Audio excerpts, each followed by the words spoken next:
에스라 8장 15절부터 23절 말씀 마음을 집중하시고 함께 읽어보십니다. 내가 무리를 아하와로 흐르는 강가에 모으고 거기서 3일 동안 장막에 머물며 백성과 제사장들을 살핀즉 그 중에 레위 자손이 한 사람도 없는지라.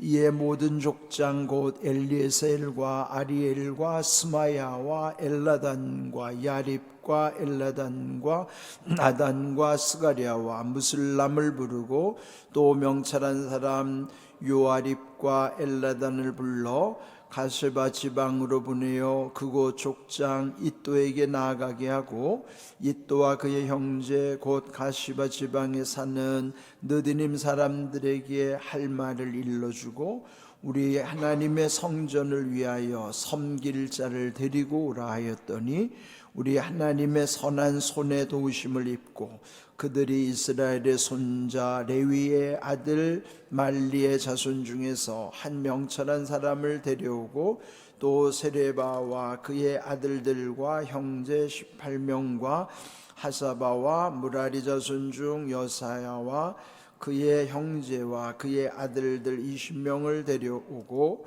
다윗과 방백들이 레위 사람들을 섬기라고 준 느디님 사람 중 성전 일꾼은 220명이었는데 그들은 모두 지명받은 이들이었더라.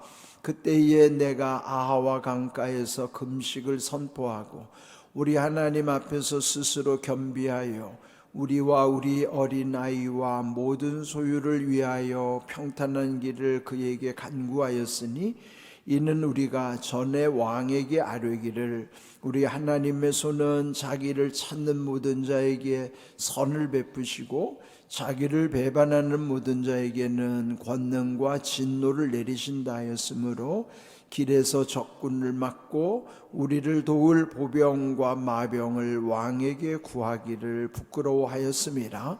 그러므로 우리가 이를 위하여 금식하며 우리 하나님께 간구하였더니 그의 응낙하심을 입었느니라. 아멘. 에스라서는 전체 10장까지 되어 있어요. 어제 말씀드린 바와 같이 앞에 1장부터 6장까지는 스룹바벨이라는 지도자를 세워서 1차 귀환하는 이들, 1차 포로 귀환자들이 한 5만 명, 상당히 많은 인원이죠. 그들이 폐허가 된 조국에 와서 무너진 성전을 재건, 다시 세우는 일을, 그들이 그 일을 감당한 거예요. 그리고 이제 그러기를 한 60년의 세월이 흐르고 여기 7장부터 마지막 10장까지는 2차 포로 귀환자들을 이끌고 여기 에스라가 이제 다시 조국으로 오는 거예요. 그러면은 1차 스룹바벨 귀환 때는 성전을 재건하는 것이 목표였고 2차 귀환은 이 에스라 중심으로 성전에서 백성들에게 율법을 가르치는 것. 그래서 그들이 다시 하나님의 백성으로 온전히 세워질 수 있도록 하는 것이 이제 이 에스라가 해야 하는 사명이었어요. 그런데 이 에스라는 아론 대제사장, 그러니까 처음 대제사장이었던 아론으로부터 16대 적통, 아주 정통 있는 16대 손. 그런데 그는 또한 대제사장의 역할뿐만 아니라 율법에도 아주 박식한, 그래서 율법학자였다고 그러잖아요. 그런데 이제 오늘 본문을 보면은 2차 포로 귀환자들을 모집하는 과정에서의 어려움을 어떻게 이겨내는가 하는 내용입니다. 오늘 여기 15절을 보면은 내가 무리를 아하와로 흐르는 강가에 모으고 거기서 3일 동안 장막에 머물며 백성과 제사장들을 살핀즉 그 중에 레위 자손이 한 사람도 없는지라. 이제 2차 귀환을 해야 되는데 거기 정작 함께 해야 되는 레위 지파 사람들이 한 명도 없는 거예요. 주로 성전에서 일을 도맡아 하는 이들이 레위 지파 사람들인데 레위 지파 사람들은 없어요. 거기 왜 그랬을까요? 아마 이제 나라가 망한 지도 이제 그들이 포로로 잡혀서 70년, 그런데 스룹바벨에 의해서 성전이 지어지고 60년이 더 흘렀어요. 그러니까 이미 한 100여 년 세월이 지난 동안에 세대 교체가 많이 됐겠죠. 그러면은 그 처음에 포로로 왔던 이들의 2세와 3세들이 살아가는 세상은 자기들이 태어나면서부터 산 세상이 익숙한 거죠. 그런데 또 다시 조국으로 돌아간다고 하는 것은 두려운 일이고 또 사서 고생을 해야 되는 일이라고 하면 쉽게 가기가 그게 쉽지 않죠. 그렇게 했는데 보니까 정작 마땅히 가야 될 레위 지파 사람들이 한 명도 없다. 이제 이게 문제가 된 거예요. 그래서 결국 이 에스라는 16절 보면은 모든 족장들을 소집을 한 겁니다. 거기 보면 족장들의 이름이 쭉 나오고, 그리고 나서 17절에 가시바 지방으로 보내어 그곳 족장 이또에게 나가게 하고 이또와 그의 형제 곧 가시바 지방에 사는 느디님 사람들에게 할 말을 일러주고 우리 하나님의 성전을 위하여 섬길 자를 데리고 오라. 여기 느디님 사람들이라면은요, 성전의 레위 지파들이 일할 때 허드렛 일을 돕는 사람들이 느디님이라는, 옛적에는 이방에 속했던 이들이 이제 이곳으로 들어와서 그나마 성전에 아주 하찮은 일들을 도맡아 했던 사람들이 느디님 사람들이에요. 그들로 이제 불러서 이 에스라가 말하기를 성전을 위하여 섬길 자를 데리고 오라. 이거는 명령이에요. 이제 그들이 갈 사람을 모았더니 자원에서 오는 사람이 없어요. 그러면 어떻게 해야겠어요? 마땅히 가야 할 사람들을 이제 그 중에서 적합한 사람들을 이제는 데리고 올 수밖에 없는 거예요. 섬길 자를 데리고 오라 명령을 한 것이죠. 그러면서 18절 우리 하나님의 선한 손에 도우심을 입고 그들이 이스라엘의 손자 레위의 아들 말리의 자손 중에서 한 명철한 사람을 데려오고 또 세레바와 그의 아들들과 형제 18명과 이제 여기 보면은 구체적으로 이제 레위 지파에 속한 사람들 찾아내면서 먼저 에스라가 말한 대로 우리 하나님의 선한 도우심을 입고, 그는 뭐요? 하나님이 선한 길로 도와주실 거다. 근데 에스라는 말씀에도 아주 정통했고 박식했지만 그 말씀을 믿는 믿음도 탁월했잖아요. 하나님의 선하신 손으로 도와주실 거다. 그렇게 해서 결국 거기 18절 셋째 줄에 보면은 한 명철한 사람을 데려오고, 그는 뭐요?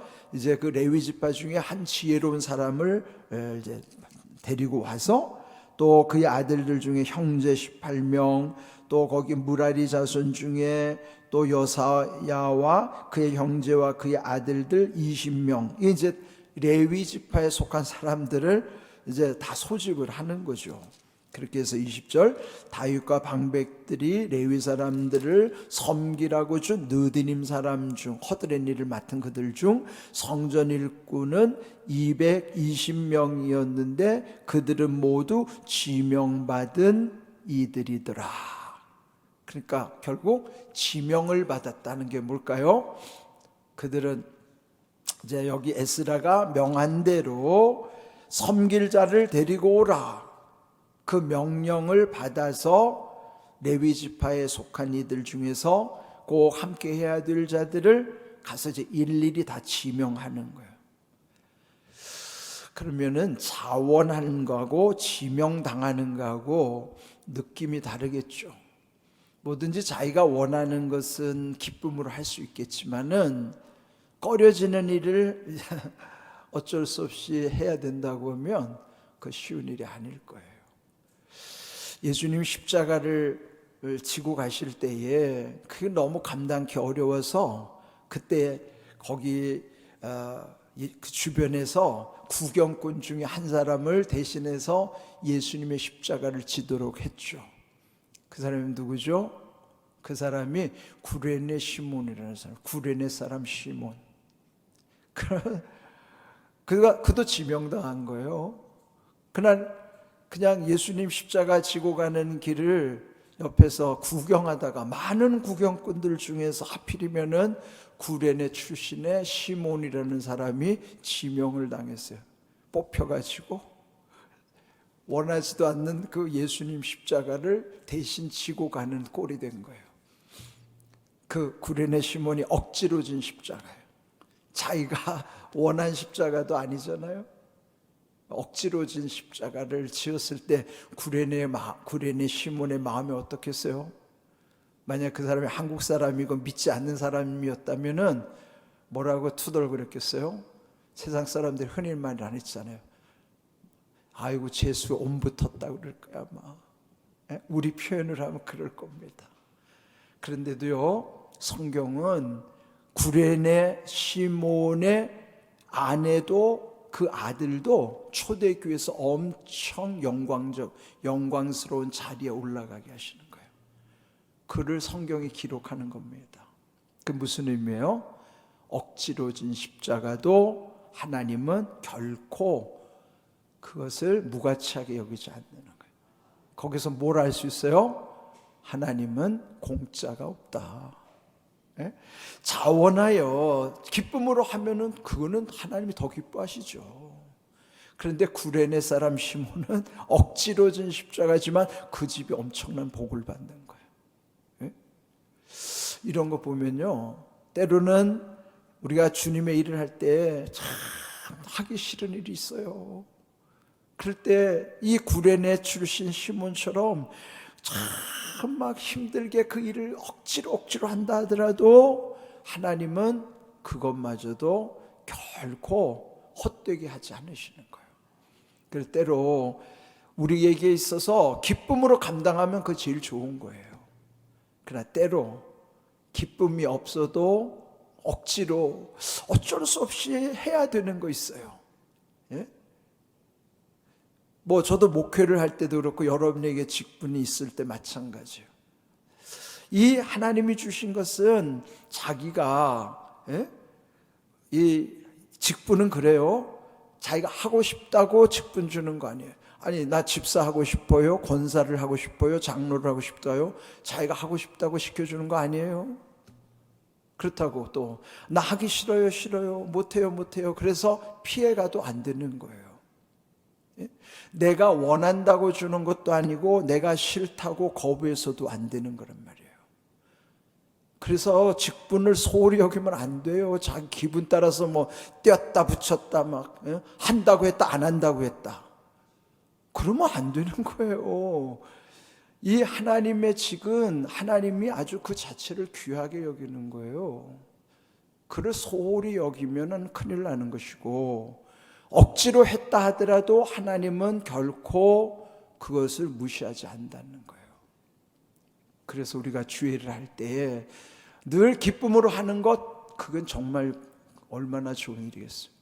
그러나 때로는 힘들어도 또는 억지로 할 수밖에 없어도 그 일을 감당할 때에 하나님은 그에 대한 구레네 시몬에게도 그 집에 복을 주셨듯이 여러분 삶 속에 하나님께서 은혜와 복을 더해 주실 줄로 믿습니다.